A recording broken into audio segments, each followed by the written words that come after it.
Welcome to the book club. This month we will be probing how best to destroy the human soul.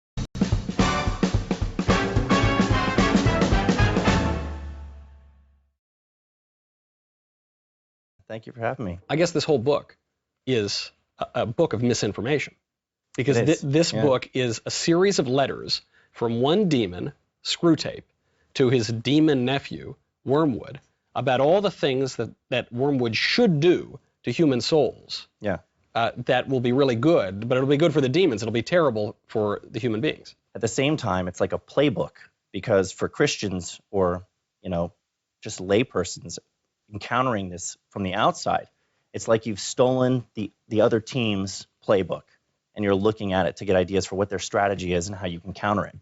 So, yeah, both of those things. So could you take us through, before we get into, I mean, this is the first time we're doing C.S. Lewis. C.S. Lewis, an incredibly significant author for me, one of the few men who helped to save my soul. If my soul has any chance of being saved, C.S. Lewis was really a pivotal figure there, a wonderful writer of the 20th century. You have the physical war that's happening in the physical world, the real war, but then you have the realer war, the spiritual war right. That's happening as the backdrop behind that in this physical world.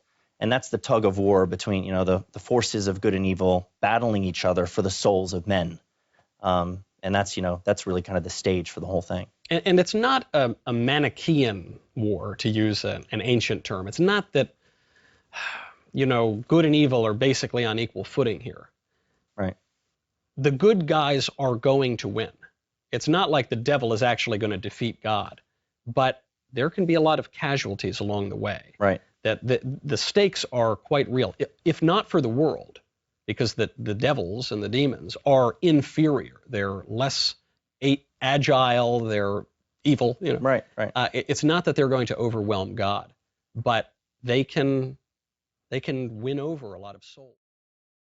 And find ways to keep turning him little bits at a time, little tiny tweaks in his character and in his activity, his will and his behavior, so that he turns more and more away from God and eventually becomes theirs, and they can claim his soul, right? That's the goal. And what SCREWTAPE is doing throughout the book is he's writing one letter in succession after another, responding to Wormwood's letters, because Wormwood is providing updates on how the temptation is going and how far along he's getting with his patient, and issues that he's running into along the way where his patient meets somebody that has a positive influence on him and he's got to find a way to counterbalance that.